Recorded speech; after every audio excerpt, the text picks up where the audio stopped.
തമിഴ്നാട് മുഖ്യമന്ത്രിയുമായ C Joseph Vijay Kollur Shri Mookambika ക്ഷേത്രത്തിൽ ദർശനം നടത്തിയിരുന്നു. മുൻപ് പലതവണ ക്ഷേത്ര ദർശനം നടത്തിയിട്ടുള്ള വിജയ് മുഖ്യമന്ത്രിയായതിനു ശേഷം ആദ്യമായാണ് കൊല്ലൂരിലെത്തുന്നത്. താരം ക്ഷേത്രത്തിലെത്തിയപ്പോഴുള്ള ദൃശ്യങ്ങൾ സമൂഹ മാധ്യമങ്ങളിൽ വൈറലാണ്. ദർശനത്തിന് ശേഷം സുരക്ഷാ പ്രോട്ടോക്കോളുകൾ മാറ്റിവെച്ച് വിജയ് സ്വന്തം കാർ ഓടിച്ചാണ് മടങ്ങിയത്. വഴിയിലുടനീളം തടിച്ചുകൂടിയ ജനക്കൂട്ടത്തെ അദ്ദേഹം കൈവീശി കാണിച്ചു. താരത്തെ കാണാൻ വലിയ ജനക്കൂട്ടമാണ് ക്ഷേത്രത്തിന് പുറത്ത് കാത്തുനിന്നത്. വിജയും സംഘവും പുറത്തേക്ക് വന്നതോടെ ആരാധകർ ആവേശത്തിലായി.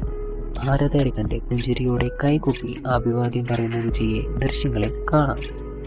കനത്ത സുരക്ഷയിൽ വിജയ് ക്ഷേത്രത്തിലേക്ക് പുറത്തേക്ക് പോകുകയും ഒരു യുവതി താരത്തെ സമീപിക്കാൻ ശ്രമിക്കുന്ന വീഡിയോ സമൂഹ മാധ്യമങ്ങളിൽ പ്രചരിച്ചിട്ടുണ്ട്.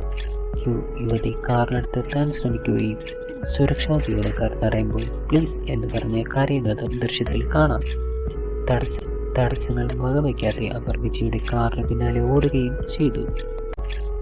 യുവതി കാറിനടുത്തെത്താൻ ശ്രമിക്കുകയും സുരക്ഷാ ജീവനക്കാർ തടയുമ്പോൾ പ്ലീസ് എന്ന് പറഞ്ഞ് കരയുന്നതും ദൃശ്യത്തിൽ കാണാം.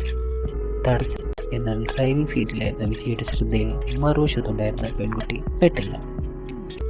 തടസ്സങ്ങൾ വകവയ്ക്കാതെ അവർ വിജയുടെ കാറിന് പിന്നാലെ ഓടുകയും ചെയ്തു. എന്നാൽ ഡ്രൈവിംഗ് സീറ്റിലായിരുന്ന വിജയുടെ ശ്രദ്ധയിൽ മറുവശത്തുണ്ടായിരുന്ന പെൺകുട്ടി പെട്ടില്ല.